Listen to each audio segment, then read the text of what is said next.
Bapak Ibu Kakak sekalian. Baik, Bismillahirrahmanirrahim. Assalamualaikum warahmatullahi wabarakatuh. Alhamdulillah wa syukurillah wala haula wala quwata illa billah. Allahumma sholli ala Muhammad wa ala alihi wa sahbihi ajmain. Amma ba'du. Alhamdulillah segala puji dan syukur pada Allah Subhanahu wa taala. Salawat serta salam senantiasa kita sanjung sajikan kepada Nabi Muhammad sallallahu alaihi wasallam. Begitu senang dan bahagia pada kesempatan kali ini di taklim online Hamfara yang ke-42 ya, dan ini kita di Zoom Room ya atau tapping ini ya. Ini di tanggal 20 Maret ya, 20 Maret 2025 tepat 20 Ramadan, Masya Allah. Dan senantiasa kita selalu doakan kepada Bapak Ibu Kakak sekalian agar diberikan kesehatan, ya, dilancarkan rezekinya dan dimudahkan segala urusannya. Taklim online Hamfara ke-42 berbagi, belajar bareng lagi dan semoga bermanfaat sampai nanti. Pada kesempatan kali ini kita akan mengangkat sebuah tema yang sangat-sangat luar biasa dan ini bisa relate untuk kita semuanya, yakni strategi bisnis Abdurrahman bin Auf ya, yang insya Allah akan dipaparkan, disampaikan, dijelaskan oleh Ustadz Wahono Wihan Wijaya ya. Beliau adalah founder Salis dan juga owner Pustaka Syabab. Nah, bagi Bapak Ibu Kakak sekalian yang belum tahu apa itu founder Salis, maksudnya apa itu Salis ya, dan juga apa itu Pustaka Syabab, nah, nanti bisa searching di Instagram gitu ya. Atau nanti mungkin dari Ustadz Wahono bisa menyampaikan ya apa itu Salis dan Pustaka Syabab. Nah, kalau yang saya tahu Pustaka Syabab itu buku-buku ya, buku-buku yang sangat luar biasa ya bagi Bapak Ibu yang mau menambah referensi, kemudian literasi. Nah, mencari koleksi-koleksi buku nanti bisa ketik saja di Instagram Pustaka Syabab gitu ya. Atau kemudian mau ada produk-produk kecantikan, skincare, kemudian parfum, deodoran, termasuk yang terbaru itu sarung batik gitu ya, sarung batik dari Salis gitu ya. Nah, silakan nanti bisa kepoin saja di Instagramnya Salis ya. Nah, dan jangan lupa untuk di-follow Instagram Salis dan juga Instagram Pustaka Syabab ya. Masya Allah. Nah, Bapak Ibu sekalian berkah SWT, nah, Masya Allah ini dari Kak Waode. Wah, Hampara, alumni Hampara, Masya Allah. Dari Bau-Bau, Sulawesi Tenggara, Masya Allah. Barakallah Kak Waode, semoga sehat selalu sekeluarga. Baik, Masya Allah, Alhamdulillah ya, Bapak, Ibu, Kakak sekalian. Terima kasih atas kehadirannya ya. Semoga pertemuan kita pada pagi hari ini menjelang zuhur bisa dihitung oleh Allah sebagai ibadah dan termasuk tolabul ilmi. Amin ya rabbal alamin. Maka kita buka terlebih dahulu dengan lafaz basmalah bersama-sama. Bismillahirrahmanirrahim. Baik, Bapak Ibu, Kakak sekalian, siapa yang tidak tahu sahabat yang sangat mulia, yakni sahabat Abdurrahman bin Auf, yang juga dijamin masuk surga oleh Nabi Muhammad SAW. Ya, meskipun beliau secara akhirat sukses, ternyata di dunia juga sukses. Artinya, ada loh sahabat Nabi yang sukses dunia akhirat, dan sukses di dunianya itu ternyata sukses dalam membangun kerajaan bisnisnya. Ya, kita tahu bagaimana Abdurrahman bin Auf itu hijrah dari Mekah ke Madinah, itu meninggalkan semua kekayaannya, dilala ketika di Madinah, ternyata bisa kemudian mendapatkan kekayaan lagi dengan apa? Dengan bisnis-bisnisnya. Nah, ini sangat relate sekali Bapak Ibu ya, tema pada pagi hari ini strategi bisnis Abdurrahman bin Auf, mengingat tahun 2025 ini semua orang sudah merasakan bahwasanya ekonomi di Indonesia sedang tidak baik-baik saja. Salah satu indikatornya adalah daya beli sedang melemah atau daya beli sedang turun dan ini dirasakan oleh banyak pihak. Nah, apakah Bapak Ibu Kakak sekalian sudah merasakan? Kalau merasakan ekonomi sedang sulit, susah gitu ya, daya beli turun, nah silakan ketik di kolom chat. Ya, sudah merasakan relate atau apa silakan. Majalengka hadir dari Kak Maulana Aziz, Masya Allah. Terima kasih Majalengka hadir, semoga sehat selalu sekeluarga. Baik, tanpa panjang lebar, kita sangat penasaran sekali ya dengan materi pada pagi hari ini akan dibawakan oleh Ustadz Wahono Wihan Wijaya. Beliau adalah founder Salis dan juga owner Pustaka Syabab. Ya, silakan bisa dikepoin di Instagram, di follow dan beli produknya. Langsung saja kita sambut terlebih dahulu Ustadz Wahono. Assalamualaikum Ustadz Wahono. Waalaikumsalam warahmatullahi wabarakatuh. Alhamdulillah. Bagaimana kabarnya Ustadz? Alhamdulillah sehat, tapi walaupun Alhamdulillah. lapar sih ya. Lah kok sama Ustaz? Jangan-jangan jodoh kita. Masya Allah Oke. Ustadz, luar Ya. biasa. Terima kasih sudah hadir Ustadz di Taklim Online Hamfara ke-42, berbagi belajar bareng lagi. Dan kami mau belajar dengan panjenengan, dengan Ustadz Wahono, terkait tema strategi bisnis Abdurrahman bin Auf. Siapa tahu ternyata ilmu yang panjenengan sampaikan bermanfaat untuk kami dalam Amin. kehidupan kami, sehingga kita bisa melewati tahun 2025 yang sulit ini menjadi mudah. Gitu. Baik, langsung saja Ustadz Wahono, tafadol Maskuro. Baik, izin share PPT ya. Oke, silakan Ustadz.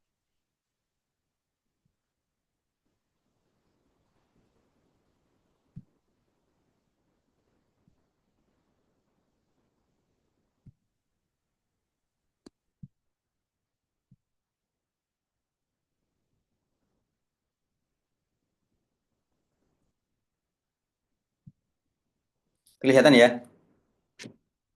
Kelihatan Ustadz. Baik. Assalamualaikum warahmatullahi wabarakatuh.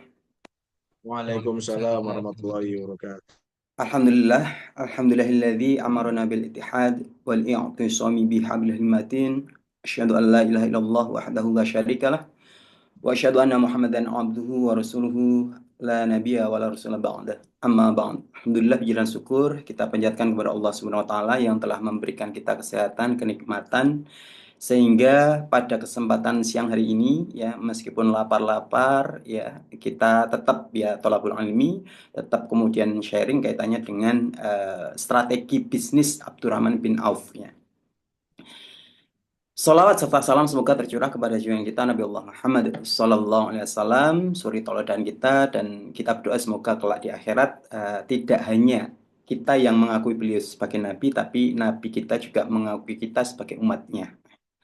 Karena kalau kemudian kita hanya mengakui beliau tapi nggak ada pengakuan beliau ke kita, itu namanya PHP ya. Sebagaimana ketika mungkin kita jualan ya tanyanya sudah macam-macam konsumen bertanya gitu ya, endingnya nggak jadi beli, itu juga PHP gitu ya. Mungkin sering dari teman-teman sekalian. Atau saya ingin menyapa teman-teman dulu ya, kaitannya dengan bisnis ya. Kira-kira teman-teman ada yang sudah mulai berbisnis? Kalau ada, silakan di kolom chat. Semoga berkah, lancar, dan kuncinya adalah eh, gimana caranya agar penjualannya itu sesuai dengan syariat gitu ya. Nah, insya Allah nanti kita juga akan menyinggung gitu ya.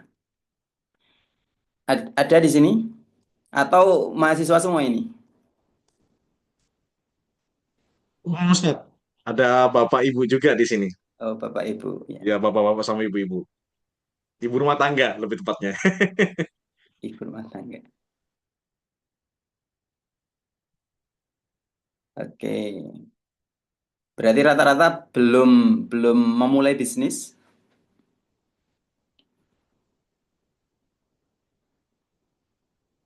Oke, sambil sambil kita melanjutkan materi ya. Oh, belum. Rata-rata belum ya. Sudah ya. Oke. Sedang mencari inspirasi. Wah, Masya Allah. Siapa tahu via Zoom kok ketemu tim ya diajak sirkah gitu ya. Baik, berarti ini memang nanti insya Allah materinya lebih ke ilmu pemula ya.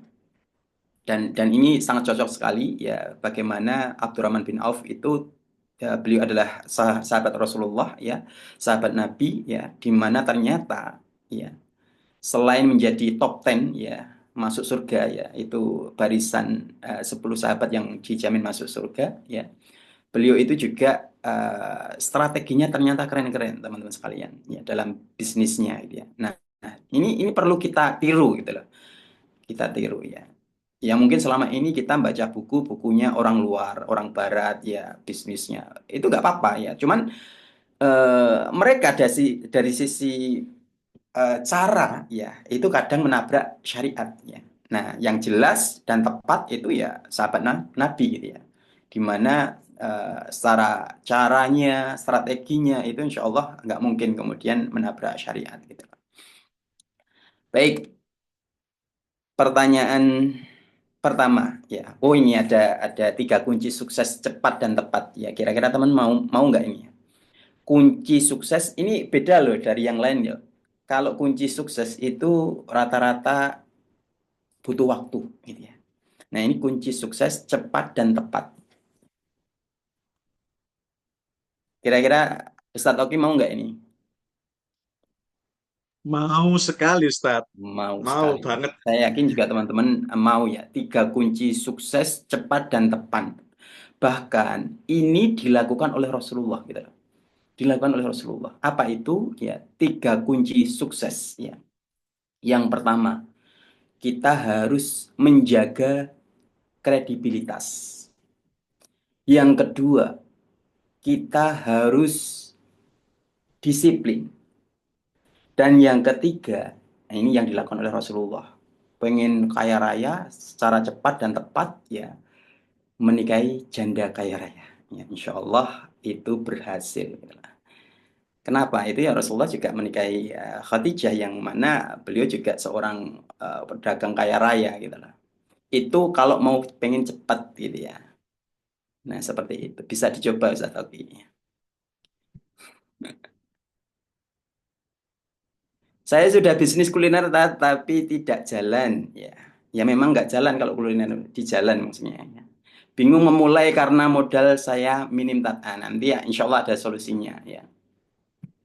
Nanti termasuk menjadi bagian materi kita ya pembahasan kadang orang itu fokus ke modal ya. Padahal nggak melulu itu gitu lah. Ada jalan keluarnya gitu. Nah nanti kita bahas insya Allah. Baik, kita masuk ke materi strategi bisnis Abdurrahman bin Auf ya. Ternyata teman-teman sekalian ya, para sahabat itu pertama kali yang diajarkan Rasulullah ke para sahabat ya.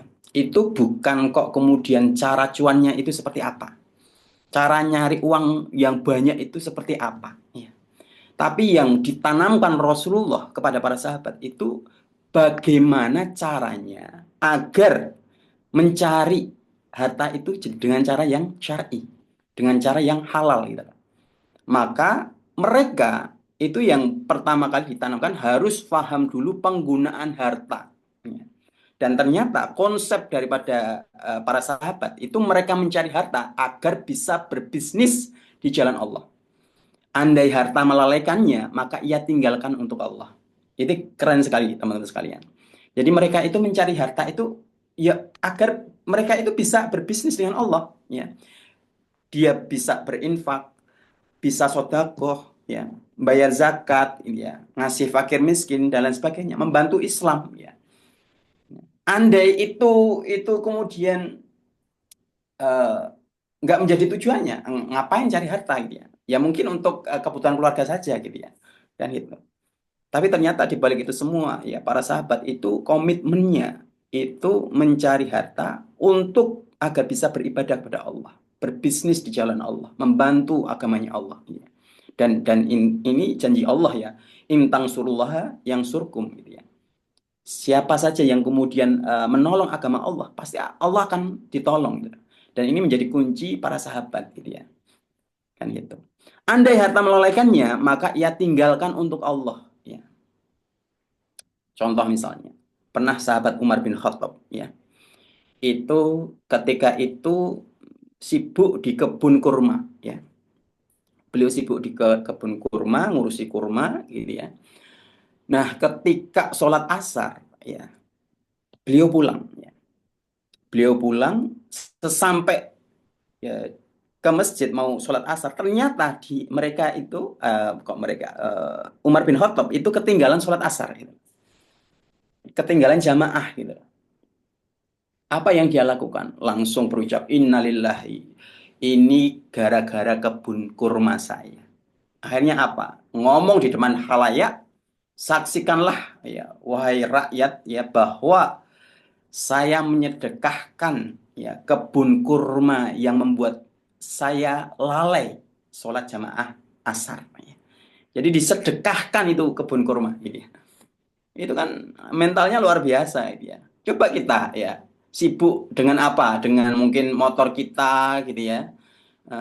Ketika kemudian wah modif motor ya sampai-sampai ketinggalan sholat jamaah gitu sampai sana ya Allah ini gara-gara motor saya akan sedekahkan ya untuk fakir miskin ya kira-kira berani nggak gitu ya kayaknya belum mental kita gitu ya nah atau apa gitu ya mobil ya kayaknya belum mental kita gitu ya tapi itulah sahabat gitu ya memang memang mentalnya itu luar biasa ya bukan berarti ini kewajiban ya, enggak gitu ya. Tapi mereka memang saking cintanya kepada Allah dan Rasulnya sampai-sampai harta pun kalau itu menghalangi mereka sedekahkan, mereka infakkan gitu lah. Kan gitu. Nah, ini menjadi apa ya pelajaran buat kita gitu. Ya. Jangan sampai harta kita justru melalaikan kita dari mengingat Allah gitu ya.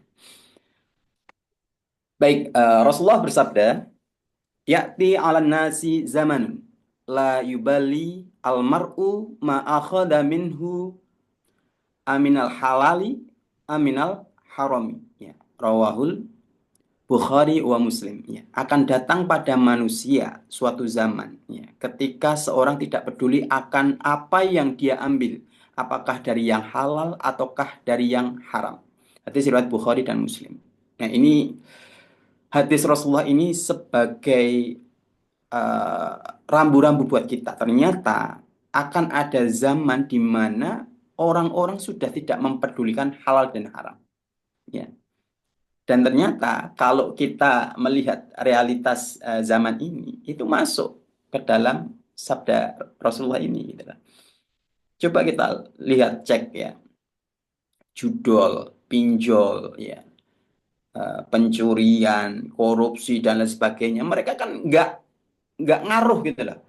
Mereka nggak peduli ya ini halal atau haram yang penting cuan gitu ya yang penting untung ya, ya. Ini yang terjadi gitu loh dan ini 14 abad yang lalu itu disabdakan oleh Rasulullah gitu loh nah oleh karenanya ya agar ya bisnis kita itu berkah ya jangan sampai ya kita nggak peduli halal dan haram ya nah maka sebagaimana tadi ya yang dijelaskan Ustadz Oki tadi ya saya disalis ya bersama guru saya Ustadz Condro itu kita komitmen ya mungkin kalau menjual sesuatu yang halal itu sudah lumrah ya orang-orang pun demikian ya tapi kadang gini ya kadang mereka menjualkan yang halal cuman nggak tahu transaksinya itu boleh atau tidak gitu ya. Nah, yang kita garap di Salis itu gimana caranya agar produknya itu halal, tapi transaksinya itu juga syar'i, ya, tidak melanggar syariat gitu lah. Jadi halal produknya, halal transaksinya seperti itu. Sehingga ya sah ya secara transaksi gitu, seperti itu. Nah, kemudian oleh karenanya ya kita memang perlu sebenarnya belajar tentang muamalah ya gimana transaksi yang kemudian sah, gimana akad-akadnya dan lain sebagainya itu sangat penting buat kita. Kenapa? Ini keseharian kita gitu.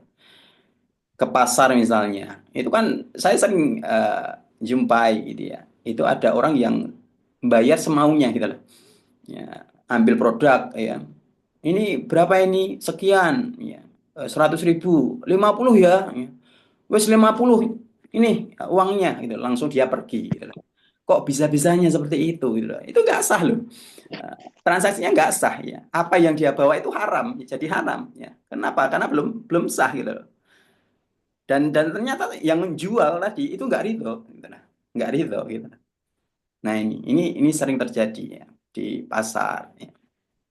Bahkan sempat kemarin saya nambah angin ya itu ada sopir truk juga kayak gitu gitu loh cuma ngasih separuhnya gitu ya bukan separuh itu harusnya itu nambah angin itu sekitar 20 dia cuma ngasih 5.000 gitu loh. Dan ternyata di yang punya usaha ini lemes langsung gitu ya dia nggak berucap apa-apa tapi lemes langsung itu menunjukkan ketidakridhoannya gitu loh.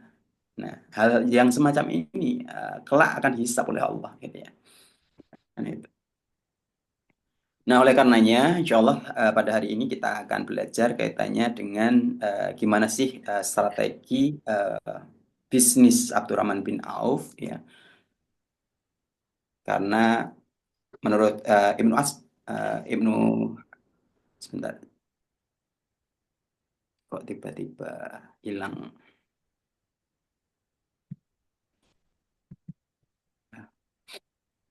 Nah, karena menurut Abdullah bin Mas'ud ya, beliau mengatakan bahwa barang siapa yang hendak mengambil teladan, maka teladanilah orang-orang yang telah meninggal. Mereka itu adalah para sahabat Muhammad SAW. Mereka adalah orang-orang yang paling baik hatinya di kalangan umat ini. Ilmu mereka paling dalam serta paling tidak suka membebani diri. Ya. Mereka adalah suatu kaum yang telah dipilih oleh Allah guna menemani nabinya SAW dan untuk menyampaikan ajaran agamanya. Oleh karena itu, tirulah akhlak mereka dan tempuhlah jalan-jalan mereka, karena sesungguhnya mereka berada di atas jalan yang lurus.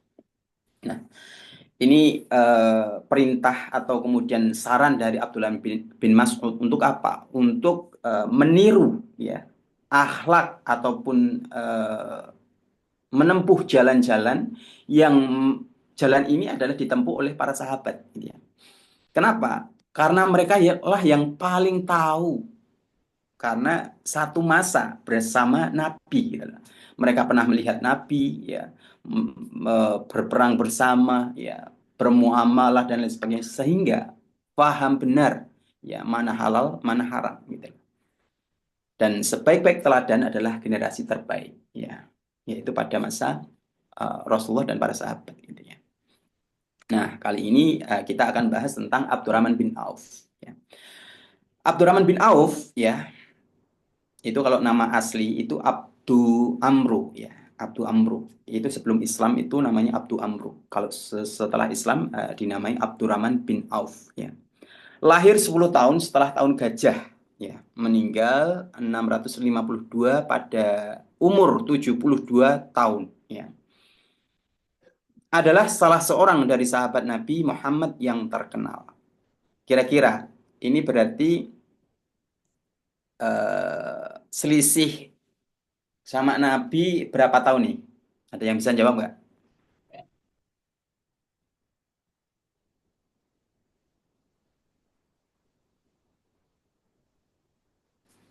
Selisih dengan umur Nabi berapa tahun? 10. 10, betul sekali ya. Siapa tadi? Saya udah Oh, kalau kalau hostnya nggak usah dikasih hadiah. 10 tahun ya, lebih muda. Kenapa? Karena Rasulullah lahir di tahun gajah gitu ya. 10 tahun setelah tahun gajah gitu ya. Jadi 10 tahun lebih muda dari Rasulullah gitu loh. Nah, ada hadis ya dari Anas bin Malik radhiyallahu anhu. Ini hadis yang mungkin sudah masyhur ya dan ternyata banyak hikmah sekali ya. Banyak hikmahnya ini hadis ya yang perlu kita tadaburi, kita kemudian tiru ya. Apa hadisnya ya? Menceritakan kaitannya dengan hijrah kaum muslimin ya. Hijrahnya kaum muslimin ke dari Mekah ke Madinah ya, ke Yastrib ya. Jadi kita tahu ya, zaman ketika itu di mana Islam baru muncul, ya, mendapatkan perlawanan yang sengit ya dari kafir Quraisy, ya, sehingga banyak sekali yang disiksa, dipukuli untuk hanya sekedar apa, ya, permintaan mereka cukup simpel ya, keluar dari agamanya gitu ya. Nah, tapi mereka nggak mau gitu. Dan karena tekanan tersebut juga ya kemudian Rasulullah juga diperintahkan untuk hijrah dari Mekah ke Madinah. Ya. Termasuk salah satunya adalah Abdurrahman bin Auf. Gitu ya. Ketika mau hijrah, ya, Abdurrahman bin Auf itu kan orang kaya di Mekah. Ya. Jadi tokoh orang kaya gitu loh. Dan kekayaannya, masya Allah luar biasa gitu ya. Menjadi salah satu tokoh terkaya juga gitu loh. Nah, ketika mau hijrah itu dicegat ya oleh orang-orang kafir Quraisy ya. Tidak boleh hijrah. Kecuali apa? Kecuali semua barang-barang Abdurrahman bin Auf, semua kekayaan Abdurrahman bin Auf, semua tanah Abdurrahman bin Auf ditinggalkan di Mekah. Nggak boleh dibawa. Kan nggak mungkin bawa tanah gitu. Ya maksudnya hartanya ya. Itu nggak mungkin, nggak boleh kemudian dibawa hijrah. Ketika demikian, kira-kira kalau kalau kita disuruh seperti itu gimana? Ya, Ustadz Oki misalnya disuruh hijrah ke misalnya ke Palestina gitu ya, ke Palestina. Oh ternyata ini sedang perang dengan Israel dan Palestina menang dan di sana berdiri negeri Islam ya, daulah Islam ya. Eh, Ustadz Oki disuruh hijrah ke sana. Ya. Syaratnya oleh Pak Prabowo ya. Oke, Ustadz Oki boleh hijrah ke sana. Tapi seluruh hartanya itu nggak dibawa. Ya, kira-kira gimana Ustaz Oki? Berat, Gimana? berat, berat. Gimana? Berat, Ustaz. Berat. Susah, susah. Ya, susah gitu ya. Ya. Kecuali enteng ketika memang kita nggak punya harta gitu ya. Oke siap. Kenapa nggak ada yang dibawa gitu. Nah, eh, tapi lain ya dari sahabat Rasulullah ini ya, yaitu Abdurrahman bin Auf. Ketika kemudian disuruh meninggalkan itu semua di Mekah, dia sanggup ya. Dan dia berhijrah itu nggak bawa sepersen pun harta ya, kecuali baju yang menempel di tubuhnya. Gitu ya. Nah ini mungkin yang perlu kita tiru, yang perlu kita contoh gitu ya. Ternyata harta itu tidak membutakan para sahabat. Selama tujuannya untuk Allah dan Rasulnya, apapun itu akan dilakukan. Dan itu. Dan ketika sampai ke Madinah, nah ini ada riwayat dari Anas bin Malik ya. Qadima Abdurrahman bin Auf ya. Ketika ya sampai Abdurrahman bin Auf di Madinah ya. Fa'akha Nabiyu Sallallahu Alaihi Wasallam ya. Kemudian Rasulullah itu mempersaudarakan ya, Abdurrahman bin Auf tadi. Wa baina Sa'ad bin Rabi. Ya. Bainahu wa baina Sa'ad bin Rabi. Bainahu ini kembali ke Abdurrahman bin Auf. Wa baina Sa'ad bin Rabi. Dan Sa'ad bin Rabi. Ya. Jadi dipersaudarakan antara Abdurrahman bin Auf dengan Sa'ad bin Rabi.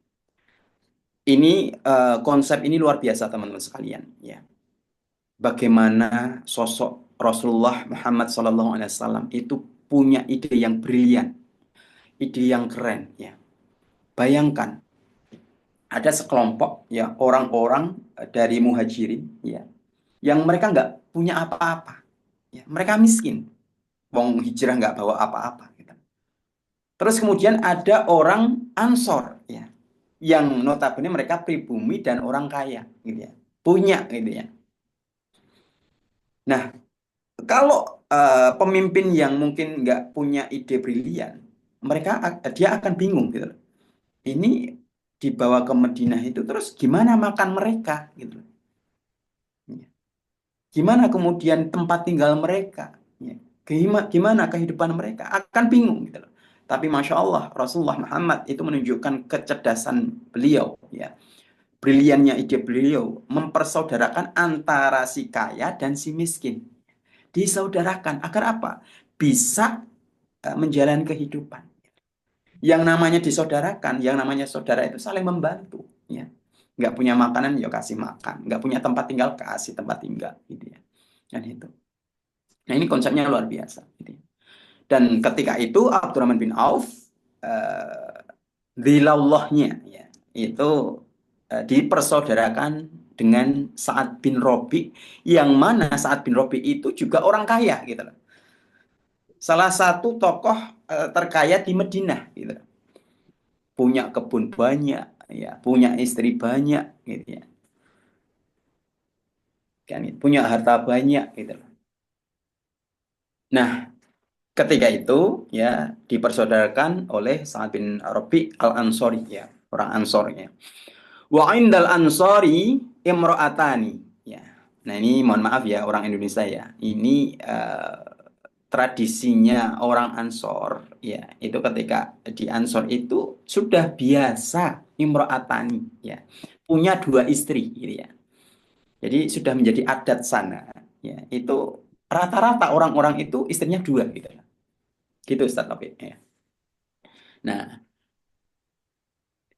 beda kalau kita ya. Kalau kita kebalikan ya, rata-rata satu gitu. Rata-rata satu. Ya, ternyata di Ansor ya itu rata-rata dua ya. Umumnya dua gitu. Fa'arada alaihi ya. Dan ditawarkan ya, menawarkan ya alaihi an yunasifahu ahlahu ya wa malahu. Ini juga keren ya. Fa'arada menawarkan siapa? Sa'ad bin Robi itu menawarkan hartanya dan juga istrinya. Ya. Jadi ketika ketemu dengan Abdurrahman bin Auf, ternyata Sa'ad bin Robi itu suka sekali, senang sekali. Kenapa? Ya sebelumnya sudah tahu kredibilitas Abdurrahman bin Auf gitu ya. Kemudian ditawarkan, ya punya ada yang kemudian riwayat yang mengatakan itu kebun, ada yang kemudian mengatakan itu harta. Ini. Saya punya kebun, ya. Kalau mau, saya bagi separuh, separuh untuk kamu, separuh untuk saya, gitu ya. Saya juga punya istri, ya. Kalau kamu mau, salah satu istrinya untuk kamu, kamu pilih yang mana? Ya, itu. Ini kira-kira kalau ditanyakan ke Ustadz Oki, kira-kira diterima nggak Ustadz? Iya jelas, Tat. Wes. Jadi pas lagi nggak ada istri ya di sini ya. Anda Diterima kalau orang normal gitu ya. Orang Indonesia ini ya. Tapi ternyata Masya Allah ya kerennya Abdurrahman bin Auf itu memang punya mental orang kaya gitu ya. Ketika ditawari kemewahan ya istri ya dia tolak dengan halus gitu ya. Barakallahu laka ya. Semoga keberkahan untukmu ya fi ahlika dan kemudian keluargamu wa malika dan hartamu. Apa kata Abdurrahman bin Auf? Tuluni ala suq ya. Tunjukkan saja di mana letak letak pasar gitu ya. Nah ini kerennya, Masya Allah. Ditawari harta, ditawari istri, ya nggak mau ya. Cukup kamu beritahukan saja di mana letak pasar gitu ya. Kan itu. Pertanyaannya, Ustaz Oki, ya, kenapa sosok Sa'ad bin Robi ini kok berani-beraninya menawarkan istri dan juga kebun? karena ngerti siapa Abdurrahman bin Auf mungkin ya. Nggak mungkin ngambil. Ya kemungkinan seperti itu sih ya. Ya. Eh, Kalau yang datang Ustaz Oki mungkin lain ya. Yang Nggak bakal ditawarkan mungkin tawarin. cuma nawarin kopi, teh, karena jelas mau gitu ya. Tapi luar biasanya itu gitu ya. Bahkan ya, andaikan pun Abdurrahman bin Auf ya, saya yakin Sa'ad bin Rabi itu juga rela ikhlas ya. Kenapa melihat saudara Muslim ya itu, masya Allah bahkan disaudarakan dengan Nabi ya, itu tetap harus dimuliakan gitu. Mental mereka kan seperti itu kan itu. Nah, ketika dijawab oleh Abdurrahman bin Auf ya, semoga keberkahan padamu, pada keluargamu, pada hartamu, ya, tunjukkan saja di mana letak pasar. Ya. Kemudian hadis selanjutnya fa'ata suqo, ya. Dan kemudian datang ke pasar siapa? Abdurrahman bin Auf ya fa rabiha syai'an min aqid wa syai'an min samin ya. Kemudian Abdurrahman bin Auf itu mendapatkan keuntungan dari bisnis min akid ya. Akid itu susu yang diolah dengan dibekukan gitu ya. Mungkin kalau sekarang keju ya, akid ya. Wa syai'an min samin ya. Dan juga minyak samin gitu ya. Ternyata dari bisnis tersebut ya itu mendapatkan keuntungan si Abdurrahman bin Auf ini. Bayangkan berarti dia sudah tahu pasar, dia sudah tahu market, ya dia strateginya juga sudah hafal gitu ya. Sehingga dalam waktu sekejap itu dia langsung dapat keuntungan gitu. Kemudian selanjutnya faro'ahu Nabi Sallallahu Alaihi Wasallam ya. Kemudian Rasulullah melihat ya. Ba'da ayamin ya. Beberapa hari ya. Jadi beberapa hari kemudian Rasulullah itu melihat wa alaihi wadharun min sufratin. Melihat Abdurrahman bin Auf itu di pakaiannya itu ada bekas minyak. Gitu loh. Jadi sudah lain waktu nih dari yang tadi ya. Nah, beberapa hari kemudian Rasulullah melihat Abdurrahman bin Auf pakai minyak wangi, ada bekas minyak wangi. Faqala kemudian berkata Rasulullah ya, Mahyam ya Abdurrahman ya. Apa ini wahai Abdurrahman? Gitu. Faqala tazawwajtu ansoriyah. Ya. Wahai Rasulullah, saya telah menikahi wanita Ansor.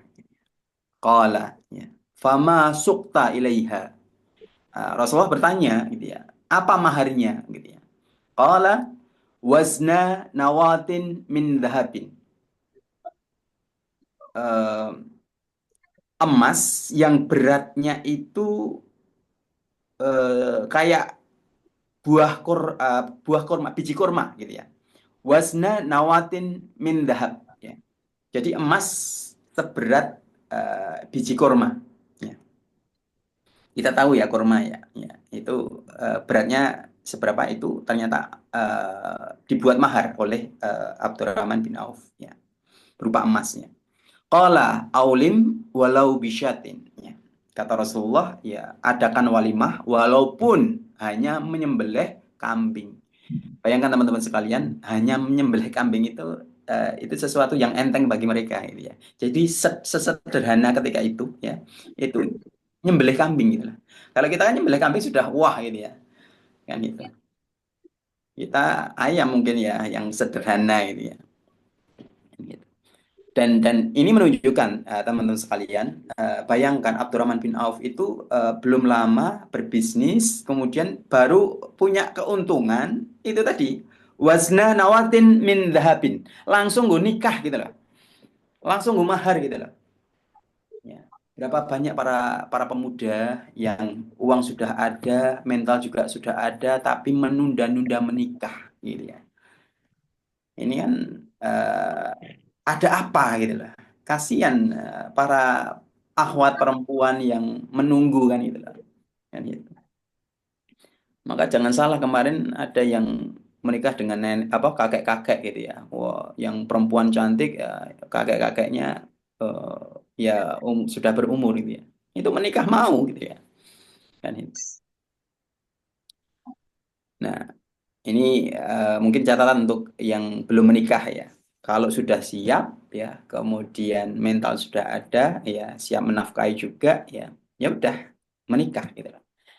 Bahkan kata Nabi kan, ya ma'asyarus syabab ya, man istata'a minkumul ba'ah falyatazawwaj. Hai para pemuda ya, jika kalian itu sudah mampu menikah, falyatazawwaj, maka menikahlah gitu. Karena dengan menikah itu bisa menundukkan pandangan gitu. Yang tadinya mungkin di luar banyak godaan, ketemu istri jadi terlampiaskan gitu. Jadi ada sesuatu yang membuat halal gitu. Kan gitu. Nah ini. Nah, next dari hadis tadi ya dan juga dari riwayat yang lain ada beberapa strategi bisnis Abdurrahman bin Auf ya. Strategi pertama ada 5 ya. Strategi pertama kita ulik satu persatu ya. Yang pertama adalah tuluni ala suq. tunjukkan aku letak pasar. Ini sebenarnya kode, teman-teman sekalian. Ya. Kode apa? Kode bahwa dengan ini, dengan kata-kata ini, kita bisa pastikan bahwa Abdurrahman bin Auf itu sudah punya strategi, yaitu kaitannya dengan pasar. Ya. Dia mau riset ternyata, teman-teman sekalian. Tunjukkan aku pasar. Masuk ke pasar, apa yang dilakukan oleh Abdurrahman bin Auf? Riset. Yang paling dibutuhkan pasar itu apa? Dan ketika itu, beliau menjumpai akid dan minyak samin. Akid dan minyak samin. Sehingga dia berjualan akid dan minyak samin. Nah, ini perlu kita telaah, perlu kita uh, maknai ya. Tunjukkan aku letak pasar ya. Ini artinya Abdurrahman bin Auf itu ketika sebelum berbisnis dia mencermati pasar dulu, cari market dulu. Ya. Setelah itu riset yang dibutuhkan market itu apa. Nah, kesalahan pembisnis pemula hari ini, dia produk dulu, baru market. Gitu. Nanti pasti akan kesusahan. Ya. Pasti akan kesusahan. Padahal ya yang benar adalah market dulu. Sudah punya market nih. Oh, market yang dibutuhkan seperti ini. Ya. Produknya ini yang dibutuhkan market. Baru kemudian dibuatkan produk ini. Gitu. Kadang kita kebalik ya. Punya produk dulu baru dipasarkan ya, belum ada marketnya gitu. Nah, ternyata Abdurrahman bin Auf market dulu baru kemudian produk gitu. Nah, dan ini ketika kita jalani ya, itu ternyata uh, relate ya dengan kehidupan hari ini ya, di mana banyak orang yang sudah melakukan ya. Mereka yang kemudian riset dulu ya, bisnisnya nggak asal-asalan tapi dia riset pasar dulu. Yang dibutuhkan pasar apa sih? Baru kemudian buat produknya. Itu mereka survive bisnisnya. Di Jogja itu ada seorang pengusaha, beliau juga ustadz ya, namanya Kiai Nadi Sahuri ya. Pemilik Pamela kalau teman-teman tahu ya, di Jogja. Pamela sudah punya banyak cabang gitu. Ini semacam kayak minimarket ya. Itu ternyata awalnya itu Pak Nadi Sahuri itu mencari info ya di desanya yang dibutuhkan masyarakat itu apa. Dan ketika riset, apa yang terjadi? Ternyata masyarakat kebanyakan waktu itu banyak bayinya. Sehingga apa? Yang dibutuhkan adalah popok bayi. Nah, akhirnya produk pertama itu popok bayi dijual. Ternyata laris laku, bertambahlah produknya. Ya, sedikit demi sedikit. Dan Masya Allah hari ini sudah punya cabang di mana-mana. Gitu. Nah, kemarin saya juga sama istri juga ngecek di wilayah kita gitu ya. Rencana kan mau buka klinik dokter hewan. Nah, itu ketika riset ya, alhamdulillah dari info kami yang masuk ya, info dari masyarakat yang masuk itu belum ada gitu. Kalau kalau mau cari klinik itu jauh ternyata. Ya. Nah, maka wilayah tersebut berarti pas dijadikan untuk klinik dokter hewan. Dan alhamdulillah ya sampai hari ini ya alhamdulillah laris gitu ya. Seperti itu. Nah, jadi poinnya adalah kita tidak hanya sekedar bisnis cuma jualan saja, tapi perlu strategi teman-teman sekalian. Dan strategi yang paling bagus yaitu gimana kita memperhatikan market kita, pasar kita. Apa yang diminati pasar itu yang menjadi produk. Dan itu. Nah, kemudian ya kadang ya orang menganggap bahwa modal itu utama. Modal itu utama. Padahal Abdurrahman bin Auf itu nggak pakai modal. Ya. Jadi datang dari Mekah ke Madinah itu kan nggak bawa apa-apa. Ditawari Sa'ad bin Rabi itu juga dia nggak mau dikasih. Tapi setelah itu, ya itu menurut salah satu riwayat itu ternyata Abdurrahman bin Auf itu memang syirkah, gitu loh. Syirkah. Jadi dikasih dikasih modal oleh Sa'ad bin Rabi, gitu ya. Dengan akad syirkah, berarti ada bagi hasil di sana. Gitu. Nah, hari ini orang bingung mikirin modal, modalnya dari mana, dari mana, dari mana. Ya, padahal Islam itu memberikan solusi, gitu ya. Nggak ada modal, ada syirkah mempertemukan pengelola dan pemodal. Ya. Jadikan satu, ya menjadi salah satu bisnis, jadi perusahaan, gitu lah. Itu sudah bisa jalan, gitu lah. Kan itu. Ngapain kemudian nunggu modal banyak, gitu ya. Biasanya nunggu modal banyak nggak banyak-banyak, kebutuhan sehari-hari juga banyak, gitu ya. Kan itu. Nah, eh, jadi strategi yang pertama adalah lihat pasar, gitu ya. Ya, lihat pasar. Dan ya kalau boleh saya tambahkan fokus, fokus satu dulu.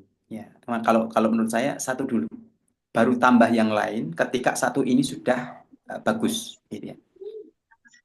Kenapa? Karena gini, saya kurang cocok dengan mungkin tipe-tipe pembisnis yang pedagang yang kemudian dia itu eh, awalnya mungkin jualan durian, musim durian jualan durian. Terus nanti musim manggis jualan manggis, ya. Musim pepaya jualan pepaya dan lain sebagainya. Musiman seperti itu, ya. Saya kurang setuju, gitu ya. Kenapa? Karena gini, apapun ya bisnis kita itu sebenarnya nanti akan terbranding sendiri, ya. Kita itu sebagai apa sih? Gitu.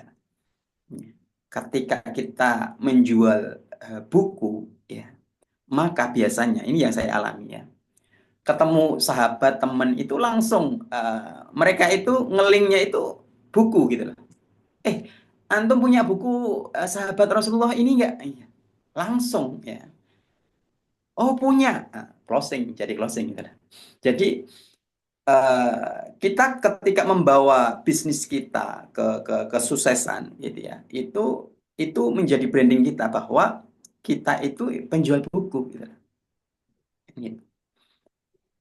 Kita kemudian fokus, ya, ke apa misalnya, dokter misalnya, itu otomatis nanti ketika setiap ada orang yang ketemu itu nanti endingnya ya tanya tentang kesehatannya, ya. Kenapa? Itu berarti brandingnya sudah jadi, kan itu. Nah, bagaimana jika kalau pembisnis itu satu jualan durian tadi manggis segala macam, ya, ini belum survive, belum belum sukses, ya, pindah ini, pindah ini, pindah ini.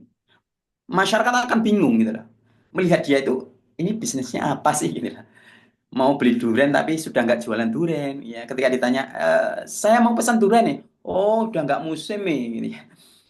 Nah, kan awalnya itu bisa closing, bisa untung, nggak jadi untung. Kenapa? Pindah-pindah haluan, gitu lah. Boleh pindah asal apa? Yang satu sudah sukses, kita tinggalkan bisa, pindah ke yang lain, gitu lah. Kan gitu. Jadi butuh fokus, bisnis itu butuh fokus, gitu ya. Saya itu pertama pertama bisnis itu yang Pustaka Syabab, ya. Itu kan online tuh, ya. Itu lama di kamar itu, lama, ya. Sampai nenek saya, ya, almarhumah, ya. Semoga Allah mengampuni, baru kemarin, ya, meninggal. Itu eh, si Wahono ini kok nggak pernah kerja, gitu loh. Dikira nggak pernah kerja, gitu. Padahal ngelembur, gitu ya. Kan itu kan online kan seperti itu kan, ya. Ucapan masyarakat mungkin ini si Fulan ini kok di rumah terus tapi bisa beli mobil, beli motor, ya. Ini mesti ada apa-apanya ini. Kan itu. Nah itu. Jadi butuh fokus ya, butuh fokus. Ketika ini bisa kita tinggal, baru bisa kita mulai yang lain. Ya. Ya, saya memulai Salis ya dengan Ustadz Condro itu karena bisnis saya sudah bisa ditinggal gitu, bisa ditinggal gitu. Baru kemudian memulai yang baru seperti itu. Nah itu yang pertama ya. Ternyata market ya kuncinya. Ya market dulu baru produk. Ya. Yang kedua, nah ini yang mungkin menjadi kelemahan kita ini. Mabi'tu dainan. Ya. Aku tidak menjual dengan hutang. Ini prinsipnya Abdurrahman bin Auf. Keren sekali. Dan itu sering kita abaikan gitu ya. Kita kan kalau jualan ada teman datang, utang dulu ya. Oke, siap, catat di buku gitu ya. Ada teman yang lain datang ya. Saya mau beli rokok nih, utang dulu ya. Catat gitu ya. Sampai kemudian bukunya itu tinggal catatan ya, ternyata barang habis ya. Apa yang terjadi? Nggak bisa pulang, nggak bisa belanja. Kenapa? Uangnya berada di konsumen gitu loh, di hutang gitu ya. Ya, maka wajar ada semboyan. Hiroshima, Nagasaki itu hancur karena bom ya. Warung kita hancur karena bom ya.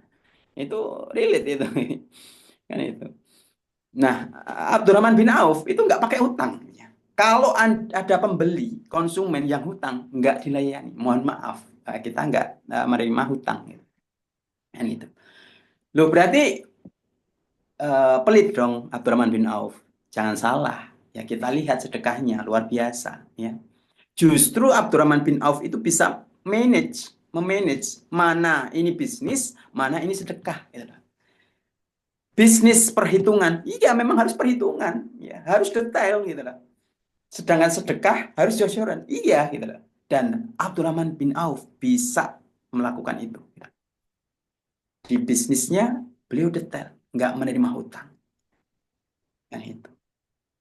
Kalau dikira pelit, sedekahnya lihat gitu ya. Abdurrahman bin Auf itu pernah eh, apa ngasih ya, ngasih uang ya itu ke alumni perang Badar ya. Itu dikasih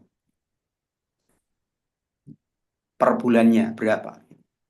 Pernah juga kemudian infak 40.000 dinar.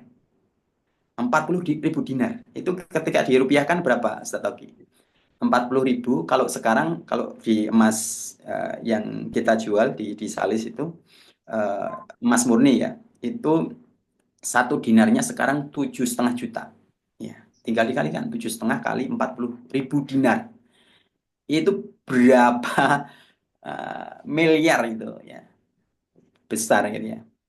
Nah, nggak bisa ngitungnya. Nolnya juga nggak tahu berapa gitu. Karena nggak sering megang gitu ya. Nah itu Abdurrahman bin Auf ya. Bahkan di sisa-sisa eh, meninggal beliau itu wasiat ya. Ada wasiat punya harta 50.000 dinar itu dibagikan ke istri-istri Rasulullah, ke istri-istri Nabi. Nah, dan pernah ya beliau itu Abdurrahman bin Auf itu pulang dari Yaman kalau nggak salah ya. Jadi berdagang ya, membawa 700 onta plus barang dagangannya di yang dibawa onta tersebut gitu ya. Nah, ketika pulang ke Madinah itu ada suara gemuruh gitu loh. Suara gemuruh ya. Aisyah ketika di rumahnya ya itu bertanya, suara apa ini gitu loh. Suara apa ini? Kemudian ada yang menyampaikan itu rombongan kafilahnya Abdurrahman bin Auf ya pulang dari berdagang ya. Kemudian Aisyah berkata tentang Abdurrahman bin Auf bahwa pernah Rasulullah itu bersabda Abdurrahman bin Auf itu masuk surga dengan merangkak. Nah, sampailah ucapan ini ke Abdurrahman bin Auf.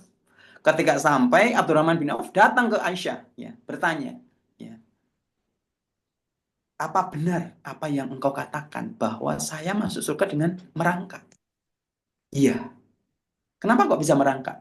Ya karena hisab kekayaan dia gitu. Dia kan orang kaya tuh, ya. Tentunya harus hisab dulu gitu ya. Ketika mau masuk surga dihisab ya, ini halal atau haram gitu ya. Maka beruntunglah ya orang-orang miskin yang beriman gitu ya. Kenapa? Bisa jadi masuk hisabnya sebentar gitu lah. Oke, masuk surga gitu. Kenapa? Yang dihisab cuma sedikit gitu ya. Kan gitu. Nah, Abdurrahman bin Auf ketika mendengar seperti itu, apa yang dia lakukan? Ya, saksikanlah bahwa 700 onta tadi ya beserta barang dagangannya itu diinfakkan untuk Islam. Disedekahkan semuanya ya, tanpa terkecuali. Ya. Itu ngeri sekali kan ya. Nah, ini kerennya Abdurrahman bin Auf gitu ya. Sahabat itu ketika ada sesuatu yang menghalangi dia untuk masuk surga, udah sedekahkan ya. Seperti kasus Umar tadi gitu ya. Kan itu. Nah, ketika itu ya oke, sedekah jor-joran ya, jelas ya. Dan bisnis ternyata detail. Beliau ya tidak melayani hutang. Bagaimana kemudian dengan bisnis kita? Ya. Kalau kita bandingkan dengan kita sangat jauh gitu ya. Justru ya kita sering bisnis kita yang ngutangi lah gitu ya. Padahal baru bisnis awal gitu ya. Baru jadi pemula dihutang. Ya udah nggak jadi ya, langsung gulung tikar gitu. Ya. Oleh karenanya ya, teman-teman yang mungkin apalagi pemula ya, itu jangan sampai kita hutangkan. Ya, ini prinsip ya, ini prinsip di bisnis kita. Kenapa? Karena bisnis kita itu baru awal. Andai modal kita utangkan, ya, barang dagangan kita utangkan, ya, terus perputaran mau belanja lagi ya pasti nggak ada, gitu ya. Nggak ada. Pasti akan ada momen di mana mau belanja tapi ternyata uang belum ada, gitu. Dan itu sudah saya alami, gitu ya. Jadi waktu itu setelah SMA ya, SMA itu saya bantu jualan kakak saya. Itu kayak semacam semi warung, semi warung. Dan setelah SMA saya nggak langsung kuliah, tapi bisnis dulu gitu ya, meneruskan bisnisnya kakak saya gitu. Itu ternyata ya yang namanya di desa ya, itu wajar mereka itu ngutang gitu ya. Mau mau sedekah nih ya, eh, beli rokok ya dengan hutang tapi disedekahkan oleh ke teman-temannya gitu ya. Itu sering terjadi seperti itu kan. Ya sehingga waktu itu ya benar bangkrut gitu lah. Bangkrut ya. Uangnya ada di mana-mana ya. Jadi nggak bisa muter lagi ya. Akhirnya memang terpaksa ditutup gitu lah. Padahal secara apa omset ya itu bagus ya. Nah, ini efek dari kita tadi memperbolehkan hutang di bisnis kita. Kalau bisnis teman-teman itu sudah survive, monggo silahkan. Ya. Sudah punya di hutang ini nggak ngaruh sih, gitu. Itu no problem. Gitu. Tapi kalau kalau baru awal, pemula, jangan sampai ini kita terapkan. Gitu ya. Harus detail, ya. Harus detail, harus disiplin. Ya. Mabi tu tainan. Ya. Aku tidak menjual dengan hutang. Itu yang kedua. Yang ketiga, lam urid an arbaha kathiron. Ya. Saya tidak ingin untung banyak. Ini konsepnya Abdurrahman bin Auf. Berarti kalau seperti ini, produk daripada Abdurrahman bin Auf itu mungkin produk yang memang sering dibutuhkan gitu ya. Pokok gitu loh. Saya tidak ingin untung banyak. Ya, itu prinsipnya Abdurrahman bin Auf. Yang penting apa? Yang penting quantity. Ya. Jadi tahu ini murah, ya maka kan otomatis tuh ada banyak pembeli, ya karena produk kita murah. Gitu. Nah dengan banyaknya itu ya kita main quantity. Jadi tidak satu produk untungnya besar itu enggak. Tipe-tipe Abdurrahman bin Auf bukan seperti itu. Ya. untung sekedar untung saja gitu. Kan gitu.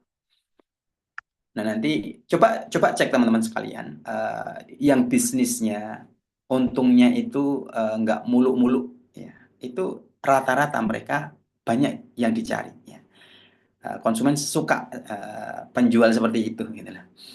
Yes. Apalagi kalau mau jujur ya, saya beli mobil ini Mas, ini keuntungan saya cuma 500.000 gitu lah. Nah, itu banyak orang-orang yang nyari orang-orang seperti itu gitu loh. Karena kejujurannya, karena kemudian tidak muluk-muluk dalam mengambil keuntungan gitu. Tapi ini sekali lagi melihat produknya apa gitu lah. Produknya ternyata bisnisnya jual beli properti gitu ya. Ini saya jual rumah ini cuma hanya untung 200.000 aja kok Mas. Ya bangkrut ya. Lihat produknya. Kalau memang ini memang banyak dibutuhkan, ya konsep Abdurrahman bin Auf bisa digunakan. Yaitu dikit nggak apa-apa, ya dikit nggak apa-apa, tidak untung banyak. Gitu. Yang keempat, ya nanti simpel-simpel saja. Nanti bisa dilanjut tanya jawab kalau masih ada waktu. Kalau nggak ada, ya bisa ditutup. Walam ashtari ma'iban. Ya. Saya tidak membeli barang cacat. Artinya saya tidak membeli barang cacat itu dia tidak kulak, ya. Dia tidak menjual barang-barang cacat gitu. Kan ada ya orang-orang yang kemudian menjual barang-barang yang reject gitu ya dengan harga murah gitu ya. Nah, itu ya kalau disampaikan nggak apa-apa ya. Tapi kalau orang yang konsumen nggak tahu, ya ini menjadi problem gitu. Nah, Abdurrahman bin Auf itu cenderung produknya itu bagus gitu loh. Baru kemudian dia jualkan gitu. Dia tidak membeli kulak barang cacat. Ya.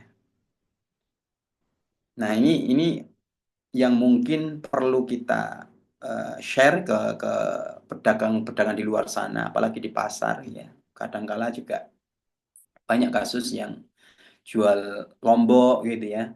Banyak yang busuk ya. Itu ada yang beli 0,5 kilo, udah main garuk aja gitu ya. Yang busuk, yang sehat ya itu jadi satu gitu ya. Nah, ini perlu kita kita beritahu mereka bahwa itu nggak boleh. Gitu. Ada yang kemudian jeruk ya, jeruk yang ditampilkan yang bagus-bagus, yang bawah ternyata busuk ya. Ketika kemudian ada yang beli 1 kilo ya, diambilkan yang busuk ya. Nah, ini sebenarnya nggak boleh, dosa gitu ya. Dan saya yakin nggak akan survive ya orang-orang seperti ini. Ya. Kenapa? Ketitik gitu ya. Ketitik itu apa ya? Ditandai oleh pembelinya. Oh, ini penjual yang curang. Ya, besok lagi nggak usah beli di sini. Udah jelas. Maka kejujuran itu sangat penting sekali. Nah, Abdurrahman bin Auf ya itu sebelum menjualkan itu ngecek dulu ya barangnya itu ada yang cacat enggak gitu loh. Kalau ada yang cacat ya ganti yang baru gitu ya. Nah, ini menjadi value tersendiri ya. Saya ya di bisnis pustaka cabak itu ada yang dulu itu pernah gini. eh, ada yang sampai sana itu rusak gitu ya. Dan itu lumayan tuh. Sampai sana itu rusak karena ekspedisi ya. Jadi bukan packaging kita tapi karena ekspedisi ya. Udah kita ganti ya. Kita ganti yang baru gitu.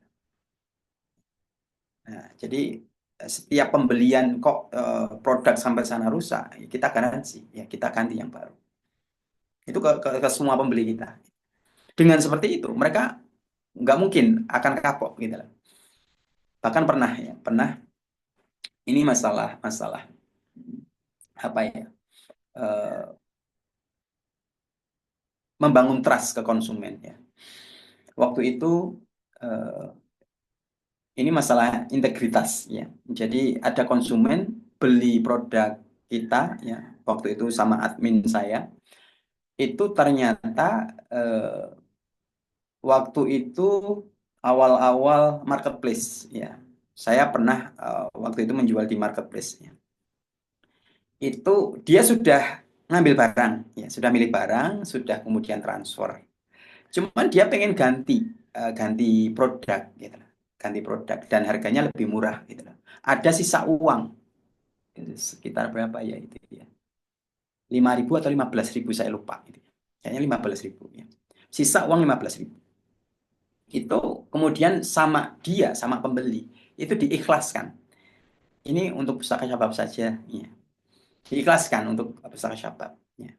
Kalau kita nggak punya integritas yang tinggi ya, maka ya alhamdulillah ini rezeki gitu loh. Padahal itu bisa jadi bumerang.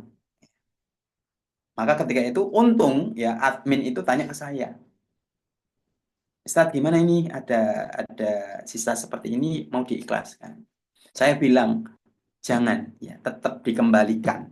Bagaimanapun bukan niat dia untuk kemudian ngasih uang itu ya, karena itu sisa dari pembelian buku gitu loh. Oke, dikembalikan. Apa yang terjadi setelah dikembalikan? Dia nyetori ya, ngupload ya testimoni dia ketika pembelian itu gitu. Enak ya kalau bermuamalah dengan orang yang sudah paham muamalah gitu. Jadi testimoninya bagus ya dan menyebutkan toko kita. Jadi kan nama baik yang terjadi kan. Nah, sampai seperti itu teman-teman sekalian. Jadi integritas itu sangat penting sekali dan ini next akan membawa keberkahan buat kita gitu ya. Kebaikan termasuk tadi ya nama baik perusahaan ya itu jadi bagus ya. Dan otomatis orang yang melihat itu percaya otomatis gitu ya. Kenapa? Ini yang ngomong konsumen ya, bukan penjual gitu ya. Kalau yang ngomong penjual bisa jadi ini bohong gitu ya. Tapi ini konsumen ya, testimoni dari konsumen ya, nggak mungkin kemudian berbohong. Nah, ini. Nah, yang keempat tidak membeli barang cacat. Ya. Yang kelima, yang terakhir, wallahi, ya, yubarik liman yasha. Ya. Allah memberkahi siapa yang dikehendaki. Jadi Abdurrahman bin Auf ketika bermuamalah itu yang dikejar apa? Keberkahan teman-teman sekalian. Bukan cuan, ya, tapi keberkahannya. Kan itu. Poinnya adalah gimana caranya biar transaksinya itu barokah, bisnisnya itu barokah gitu. Dan kalau kita kita pelajari ya, syarat keberkahan itu apa sih kan? Kalau para ulama itu kan menyebutkan berkah itu ziyadatul khair, ya, bertambahnya kebaikan. Ya. Menurut ulama ya keberkahan bisnis kita itu berarti ada bertambah ya kebaikan di bisnis kita. Gitu. Nah maka coba cek ya bisnis kita sudah bertambah belum kebaikannya. Bisnis kita semakin maju, ya bertambah nggak kebaikannya. Kalau kebaikan nggak bertambah, berarti itu tidak berkah. Itu tidak berkah. Tapi kalau justru ya semakin hari kok kebaikan bertambah, ya ternyata dengan bisnisnya bisa menolong banyak orang, ya kebaikan-kebaikan mudah dilakukan ya dengan adanya bisnis tersebut, gitu ya. Maka itu pertanda kode bahwa bisnis itu berkah. Nah oleh karenanya di poin yang kelima ini ya jangan sampai kita bermuamalah atau kemudian menjual sesuatu tanpa keberkahan di sana ya. Ya. Kita menjual barang yang halal dan transaksi yang syah yang kemudian itu diperbolehkan oleh Islam itu sendiri. Ini poinnya gitu. Bayangkan ya kalau harta kita itu tidak berkah gitu. Itu fatal loh ya. Kenapa? Karena harta itu harta halal dengan harta haram kalau bercampur semua jadi haram ya. Semua jadi haram ya. Jadi yang tadi halal itu ketika bercampur dengan haram itu semuanya jadi haram gitu. Nah, bayangkan kalau setiap transaksi kita, setiap bisnis kita itu tidak berkah. Bayangkan keuntungan itu kan kita jadikan sebagai apa ya mata pencaharian kita gitu ya. ngasih makan anak istri, ya, ngasih makan keluarga, gitu ya. Bayangkan Anda yang kita kasih makan, ya, itu berasal, ya, makanan kita itu berasal dari yang tidak berkah. Itu dimakan oleh anak-anak kita, oleh istri-istri, mohon maaf, oleh istri kita, gitu ya, orang Indonesia, gitu ya. Eh, terus dimakan, kemudian makanan tersebut itu jadi darah, kan gitu ya. Jadi darah, kemudian menggerakkan organ tubuh. Wajar, anaknya nakalnya minta ampun. Kenapa? Ternyata dikasih makan dengan yang tidak halal, yang tidak berkah. Ya, maka sempat ada ibu itu bingung. Seorang ibu itu bingung. Ini anak saya kok nakalnya luar biasa ya. Ya. Padahal orang tuanya itu nggak nggak macem-macem gitu. Orang orang tuanya juga baik gitu. Tapi kenapa anak ini kemudian nakalnya luar biasa? Nah, setelah ditanyakan ke salah satu ustadz, ya, oleh ustadz tersebut ditanyai tentang mata pencahariannya. Ternyata ada yang tidak berkah. Ya, bayangkan kalau tidak berkah masuk ke anak-anak kita, ya wajar dong mereka kemudian nakal. Ya, karena ya tadi, ya, berawal dari makanan yang tidak berkah. Ternyata mempengaruhi aktivitas keluarga kita. Dan bayangkan kalau itu masuk ke menjadi makanan istri kita, ya, menjadi makanan orang tua kita. Bisa jadi mereka justru jauh dari Allah. Ya. Yang buat jauh apa? Dari makanan tadi, berawal dari makanan yang tidak berkah. Oleh karenanya, ya, pastikan ya setiap bisnis kita itu ada keberkahan di sana. Cek transaksinya sudah sah belum, ya, boleh belum dalam Islam. Ya. Cek produknya sudah halal belum. Kalau iya, keduanya sudah halal, ya, oke, transaksikan. Kan? Nah, ini 5 strategi dari Abdurrahman bin Auf, ya. Dan nomor 5 ini poin yang paling penting, gitu ya. Banyak cuan, banyak keuntungan, tapi tanpa nomor 5 ini itu nggak ada artinya. Ya. Justru itu akan eh, mengarahkan kita ke lembah kemaksiatan justru. Gitu ya. Oleh karenanya saya berdoa, ya, saya pribadi dan juga teman-teman sekalian semoga bisnisnya berkah, ya, produknya, dan berkah transaksinya. Amin amin ya rabbal alamin. Mungkin itu dari saya, kurang lebihnya mohon maaf. Sekian, wassalamualaikum warahmatullahi wabarakatuh. Waalaikumsalam warahmatullahi wabarakatuh. Masya Allah. Alhamdulillah. Jazakumullah khairan jaza. Terima kasih banyak kami ucapkan pada Ustadz Wahono Wihanwijaya yang sudah menyampaikan, ya, memaparkan ilmu terkait strategi bisnis sahabat mulia Abdurrahman bin Auf, dan luar biasa kita sudah mencatat ternyata ada 5 strategi yang tadi sudah dijelaskan, dan semoga dengan yang disampaikan tadi 5 strategi ini bisa kita terapkan. Nah, tapi pertanyaan, apakah bisa diterapkan kepada kita, Ustadz Wahono, 5 strategi tadi? Insya Allah bisa. Insya Allah bisa, ya. Masya Allah, Alhamdulillah. Nah, baik Ustadz, sebelum kita buka sesi tanya jawab, mungkin cuma ada satu sesi tanya jawab. Saya bisa bertanya-tanya Ustadz, mungkin barangkali nanti bagi peserta yang hadir di Zoom Room pada pagi hari ini dan nanti siaran ulangnya di YouTube. Nah, Salis itu apa sih Ustadz gitu? Dan apakah bisa bergabung untuk kemudian menjual produknya lah atau mengkonsumsinya lah atau seperti apa Ustadz? Mungkin bisa dijelaskan sedikit Ustadz tentang Salis Ustadz.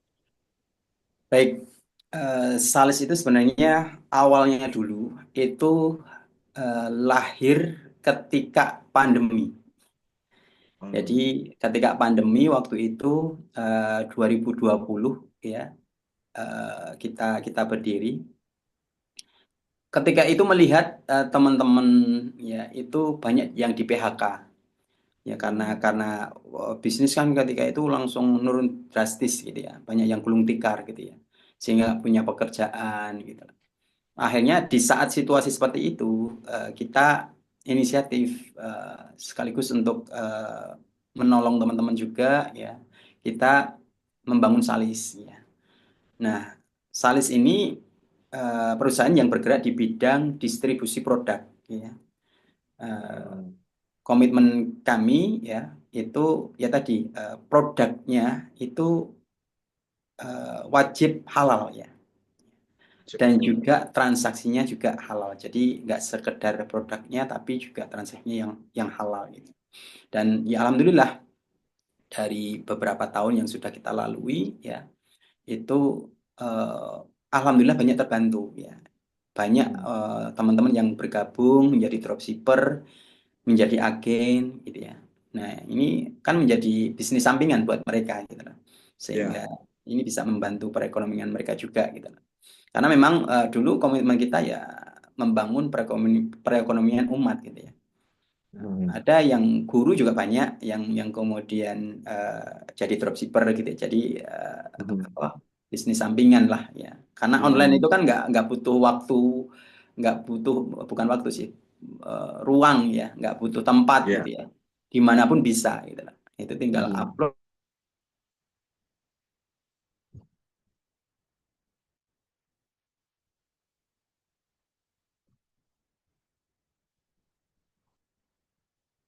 Ustadz, Ustadz Wahono masih bersama kami. Sepertinya terputus. Ya. Apakah Bapak Ibu masih bersama di Taklim Online Hamfara ini? Mungkin bisa diketik di kolom chat kalau masih. Atau suara saya atau suara Ustadz Wahono yang hilang ini. Masih ya? Oh berarti Ustadz Wahono ya. Baik. Baik, sambil mungkin menunggu Ustadz Wahono bergabung lagi. Terima kasih jawabannya, eh, Bapak Ibu Kakak sekalian. Terima kasih sudah berpartisipasi. Baik, sambil menunggu saat Wahono bergabung lagi, silahkan bisa menuliskan pertanyaan ya. Silahkan bisa bertanya. Nanti akan saya bacakan dan nanti insya Allah akan dijawab sama Ustadz Wahono ketika Ustadz Wahono sudah masuk lagi ke Zoom room ini. Baik, silahkan bisa bertanya di kolom chat ya. Pertanyaan bisa seputar tadi materi, strategi bisnis Abdurrahman bin Auf. Dan kemudian juga bisa bertanya ya tentang tadi, tentang sales atau apa itu kan. Ini tadi ada dari Kak Maulana Aziz ya, jualan di marketplace seperti Lazada, Shopee, dan lain-lain. Boleh tidak Ustadz? Baik. Ini juga dari Ibu Ode Mariana ya, sudah angkat tangan, tapi kita masih menunggu dulu dari Ustadz Wahono. Baik, sambil menunggu Ustadz Wahono bergabung dengan kita di ruangan ini, izin saya mungkin sedikit menyampaikan informasi bagi Bapak Ibu yang ada di Yogyakarta dan sekitarnya. Nah, bagi Bapak Ibu yang ada di Yogyakarta dan sekitarnya, insya Allah besok Jumat tanggal 21 Maret, Yaziswa Hampara mengadakan agenda yang bernama Deep Talk dan Buka Bersama Gurunda untuk Jumat 21 Maret bersama Ustadz Dwi Condro Triyono. Ini nanti membahas tentang temanya hisab. Kenapa kok hisab? Karena kita tahu di masa ekonomi sulit ini sepertinya kita mau mendapatkan uang ya, mau mencari penghidupan untuk keluarga itu bisa menggunakan berbagai cara hingga menabrak hal-hal yang haram. Nah, tadi sudah disampaikan sama Ustadz Wahono ya, bahwasanya terpenting adalah kita faham halal haramnya, kemudian menggapai ridhonya Allah SWT. Nah, tapi hari ini banyak orang untuk kemudian mendapatkan kehidupan untuk keluarganya, rezeki dan seterusnya itu nggak peduli halal haram. Nah, ini nanti akan dibahas oleh Ustaz Condro dengan perspektif yang agak berbeda. Kenapa? Karena akan ada another side atau sisi lain cerita Ustaz Condro yang mungkin banyak belum diceritakan. Ada di nanti ya di Talk bersama Gerunda untuk Jumat.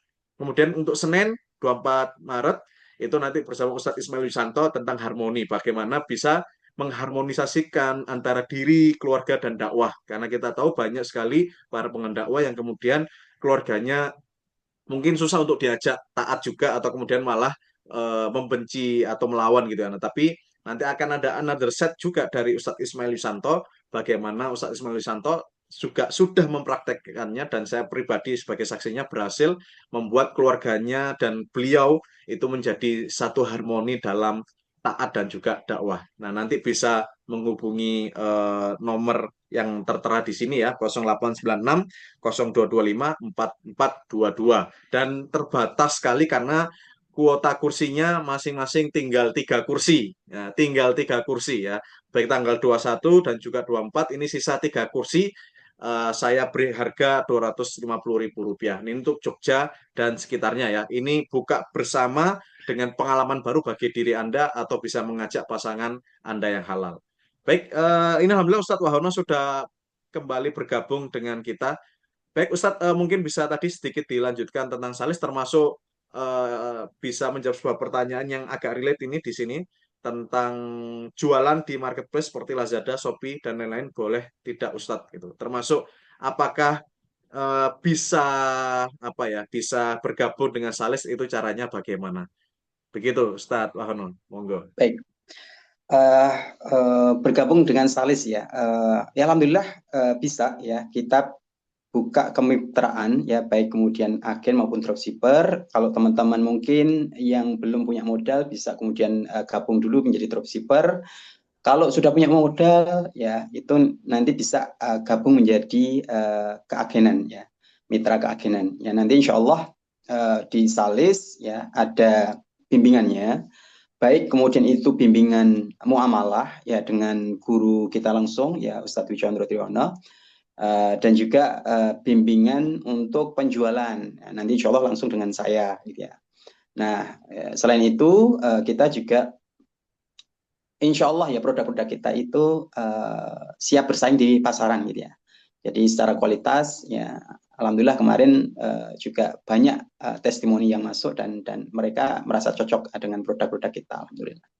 Gitu. Jadi bagi teman-teman yang mau bergabung silahkan ya, gratis ya, tidak dipungut biaya ya. Oh, Kita justru malah ngasih sesuatu. Kenapa? Karena bis- ketika masuk kita training, kita baik kasih training muamalahnya maupun cara jualannya seperti apa. Jadi dibimbing ya. Jadi bagi pemula insya Allah cocok ya seperti itu. Terus yang kedua kaitannya dengan penjualan di marketplace ya. Nah, nanti ini tidak dipukul rata ya, tidak dipukul rata, tergantung detail sistem dari marketplace itu sendiri ya. Contoh misalnya kalau Shopee gitu ya, itu kemarin kita kaji ya kaitannya dengan Shopee itu ternyata tidak bisa dihukumi dengan samsaroh ya. Jadi tidak bisa dihubungi dengan makelar ya, si penjualnya ya. Jadi si antara penjual dan Shopee itu kan ada akad tuh ya.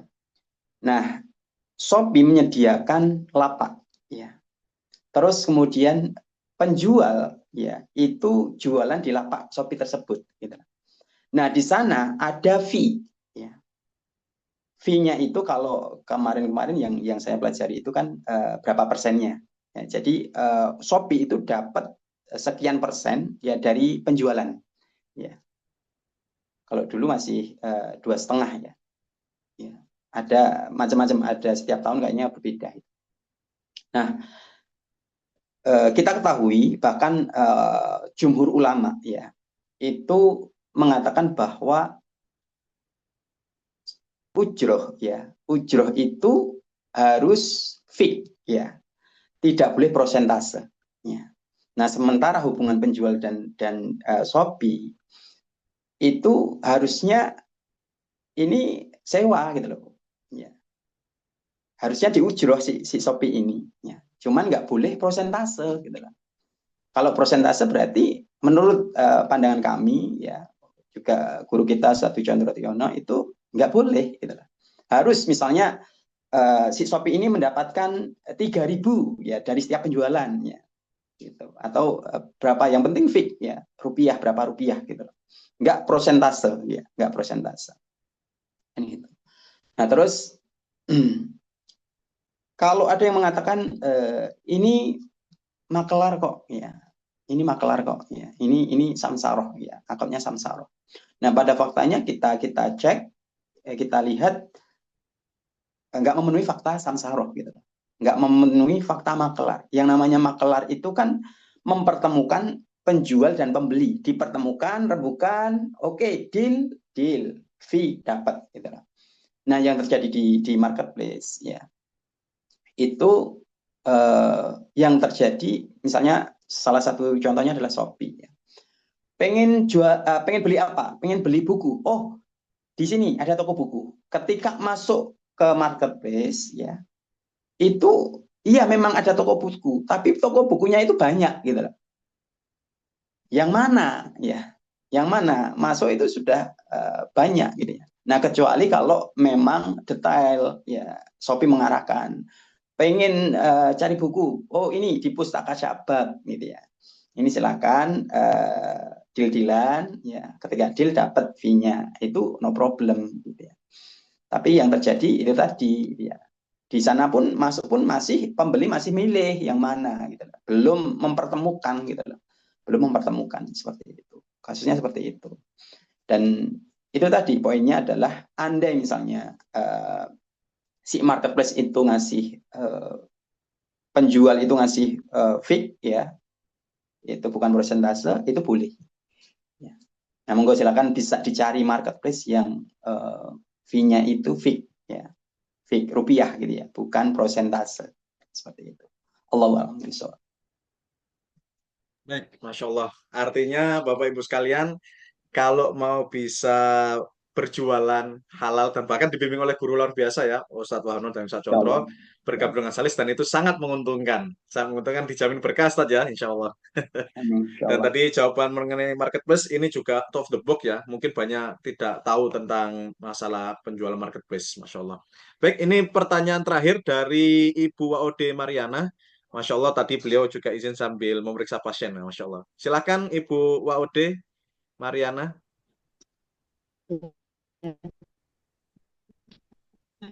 Assalamualaikum. Saya mau tanya, mohon maaf tadi karena mungkin saya masih awam ya. Bagaimana bisnis itu untuk menolong agama Allah itu maksudnya kayak mana sih Ustadz gitu loh? Untuk menolong agama Allah itu.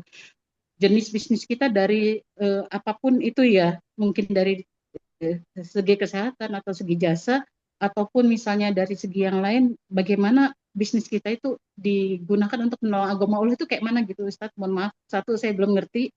Yang kedua, kalau bisnis Abdurrahman bin Auf itu bagaimana dia membagi antara bisnis dengan habis itu sedekah. Jadi apakah misalnya dalam penghasilan kita berapa dari bisnis itu, terus kita langsung potong sedekah atau misalnya dikumpulkan dulu baru kita sedekahin dan pembagiannya seperti apa gitu loh Ustaz.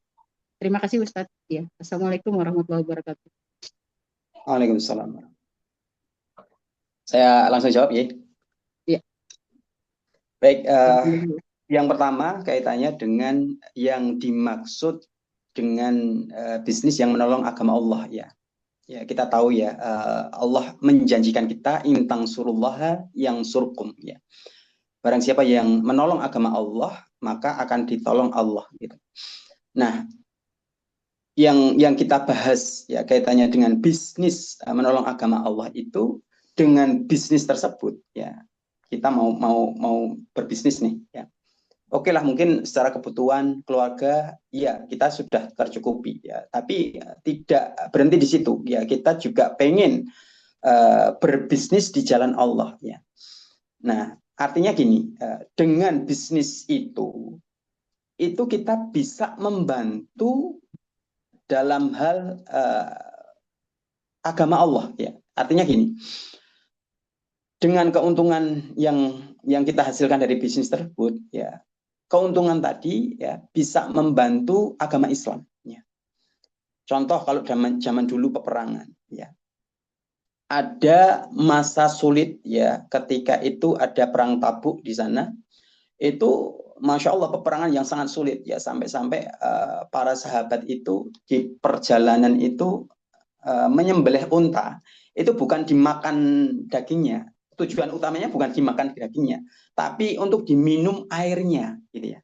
Jadi unta itu kan menyimpan air tuh ya, itu yang mereka butuhkan itu airnya, saking hausnya ketika itu ya. Dan segala peralatan peperangan dan sebagainya juga minim ketika itu ya. Banyak sahabat yang nggak ikut gara-gara nggak dapat kendaraan, nggak dapat kendaraan. Nah, di saat itulah ada sahabat Utsman, ada Abdurrahman, itu menolong gitu loh, membiayai ya peperangan tersebut gitu. Nah, jadi dengan bisnis kita, dengan harta kita, ya kita bisa membantu agama Allah gitu. Ya. Salah satunya contohnya yang dilakukan oleh Abdurrahman dan Utsman tadi gitu. Ya. Jadi kalau sekarang ini misalnya Ibu Waudi sebagai dokter ya. Nah, nanti dengan keuntungan ya yang dihasilkan dari profesi tersebut ya nanti bisa memaksimalkan ibadah panjenengan dalam hal sedekah, dalam hal kemudian umroh ya, naik haji ya, dalam hal kemudian bayar zakat, ngasih santunan fakir miskin. Ya ini termasuk gitu loh. Termasuk kemudian membiayai dakwah gitu loh. Ya, membiayai dakwah gitu loh. Ketika misalnya dari Stay Amfara ya ada program dakwah nih ya butuh dana sekian ya kita infakkan harta kita itu termasuk gitu loh. Nah orang-orang yang seperti ini insya Allah akan ditolong oleh Allah ya nggak pakai insya Allah ya nggak pakai insya Allah kenapa karena yang janji adalah Allah gitu loh kan itu. Nah ini artinya itu gitu. Jadi sebagai muslim ya itu memang kalau ditanya harus kaya ya harus agar apa agar bisa sedekah, bisa bayar zakat, bisa umroh, bisa haji, ya, bisa menyantuni saudara, ya, dan lain sebagainya. Begitu. Itu yang pertama. Yang kedua, apa tadi ya? Abdurrahman bin Auf membagi bisnisnya itu dengan Ya, sedekah. Gimana caranya ngebagi dengan sedekah itu? Apakah langsung ataukah misalnya kita kumpulin terus berapa nilainya untuk sedekah itu dari bisnis kita itu? Bukan dari gaji kita, maksudnya misalnya saya dari hal ini profesi ya. Kalau profesi kan beda lagi gitu Ustaz. Tapi kalau misalnya dari bisnis yang baik. Kalau dalam Islam kita itu kan mengenal zakat, ya zakat perdagangan, ya. Ya, jadi uang yang dihasilkan dari perdagangan kita, ya itu memang harus ada zakatnya, gitu ya. Jadi setiap tahun, setahun misalnya waktunya haulnya kapan tuh? Misalnya Ramadan, ya Ramadan mulai, ya. Nah, kita sudah harta kita ya selama setahun itu sudah mencapai nisab belum, gitu. Sudah mencapai nisab ya yang sudah ditentukan belum, ya. Nah, kalau sudah ya maka itu harus membayar 2,5-nya. Jadi harta kita keseluruhan di total berapa, ya harta perdagangan tadi ya di total, kemudian kalikan 2,5%. Ya. Itulah yang kemudian di kasihkan ya, kasihkan ke fakir miskin atau ya 8 asnaf tadi. Gitu ya. Nah sedekah itu beda lagi, gitu lah. Bukan itu. Gitu lah. Jadi itu sendiri, sedekah itu sendiri. Sedekah itu tidak ada kaitannya dengan zakat, gitu ya. Karena zakat itu kewajiban. Kalau sedekah itu sunnah, ya. Dilakukan dapat pahala, nggak dilakukan juga nggak apa-apa, gitu ya. Nah, para sahabat termasuk wabil khusus Abdurrahman bin Auf, ketika bersedekah itu kadang terprogram, kadang spontanitas. Ya. Terprogram itu dia niat, memang niat.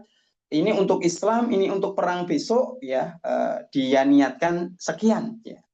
Jadi ada yang semacam itu. Walaupun detailnya kita juga nggak dapat detailnya, ya, karena mungkin minimnya literasi, ya. Nah, ada yang spontanitas, gitu ya. Seperti tadi, seperti dengar kabar bahwa Abdurrahman bin Auf masuk surga dengan merangkak, itu kan spontanitas, ya. Langsung deh untuk membayar itu semua agar saya masuk surga bisa cepat, semuanya kemudian diinfakkan. Itu kan nggak terprogram tuh, ya. Artinya apa? Ya, yang dimaksud jor-joran itu ya ini, dia tidak kemudian memperhitungkan ya berapa yang disedekahkan, sedekah butuhnya piro berapa ya. Ini saya hitung dulu, ya. Oh, saya sedekahnya 10% saja, ya. Itu namanya perhitungan, gitu, ya. Tapi Abdurrahman bin Auf itu enggak, gitu. Jadi kebutuhan Islam apa, ya Oke, butuhnya berapa? Ini saya pas ada, ya, saya sedekahkan. Gitu. Terus yang spontanitas tadi juga demikian, ya. Jadi kadang memang untuk membayar tadi ya hal-hal yang negatif ya, yang membuat tadi masuk surga dengan merangkak ya, itu disedekahkan semua. Termasuk Umar bin Khattab juga ketika menyedekahkan kebun itu kan spontanitas gitu loh. Karena ada apa musibah di mana dia itu ketinggalan sholat jamaah gitu loh. Akhirnya untuk membayar itu semua disedekahkanlah harta yang membuat dia sibuk gitu. Gitu. Jadi begitu Ibu Waode. Kalau secara detail mungkin nggak detail ya, karena waktu itu memang literasi juga nggak mungkin kemudian ditulis. Tapi dari poinnya adalah Abdurrahman bin Auf itu membagi hartanya ya. Dia tahu mana ini untuk bisnis, mana ini untuk sedekah. Jadi ketika dia berbisnis, ya jual beli, maka dia profesional. Ya. Bahkan kembalian 1.000 pun bisa jadi diterima, gitu loh. Kenapa? Karena profesional. Gitu. Berbeda dengan sedekah. Sedekah itu misalnya ya harus memang jor-joran gitu ya. Harus memang kemudian tidak perhitungan gitu loh. Nah, Abdurrahman bin Auf itu punya ilmu itu. Gitu loh. Ya, bisnis di manage sedemikian rupa ya, sehingga memang benar-benar detail ya. Sementara jor-joran ya sedekah ya dia lakukan dengan jor-joran. Itu Ibu Waude kurang lebihnya, mohon maaf. Masya Allah. Ih, luar biasa ini. Banyak insight-insight baru yang kita dapatkan ya. Masya Allah. Kita ucapkan terima kasih sekali lagi untuk Ustadz Wahono. Jazakumullah dan jasa Ustadz atas penyampaian materi dan juga jawabannya. Dan kami juga ucapkan terima kasih banyak kepada para peserta taklim online Hampara, Bapak Ibu Kakak sekalian ya. Semoga bisa bermanfaat taklim online Hampara yang ke-42 ini, berbagi belajar bareng lagi. Dan jangan lupa untuk follow ya Instagramnya Salis Group ya, dan juga Pustaka Syabab, dan juga Stay Hampara dan Siswa Hampara.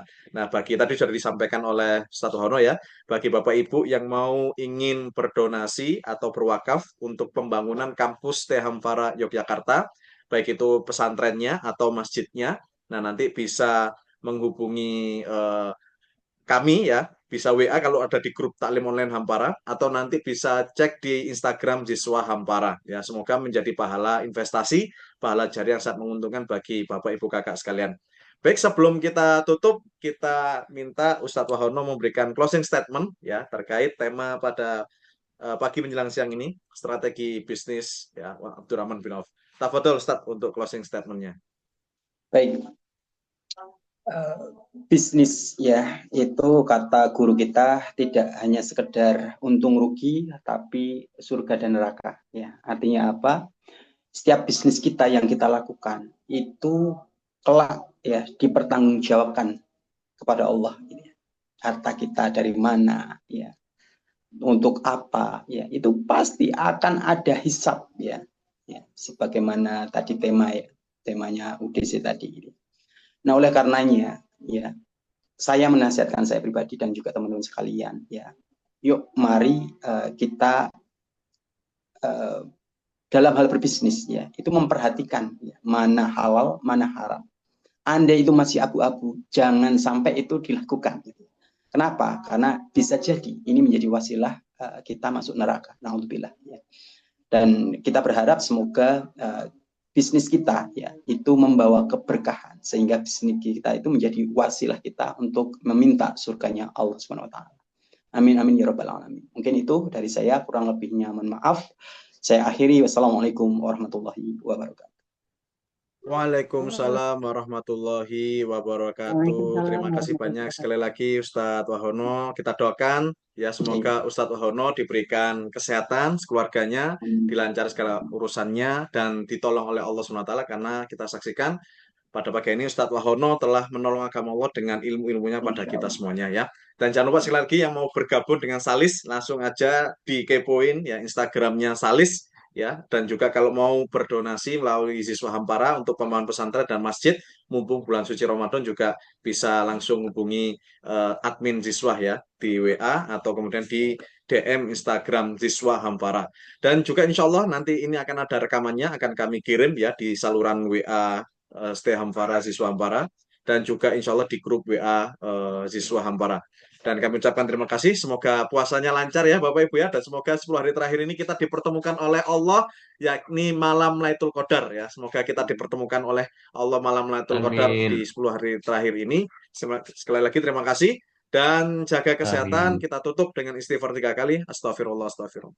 Lafaz hamdalah, alhamdulillah. Dan doa penutup majelis. Astaghfirullahaladzim. Subhanallahumma. Astaghfirullahaladzim. Bihamdika, astagfirullah. Alhamdulillah.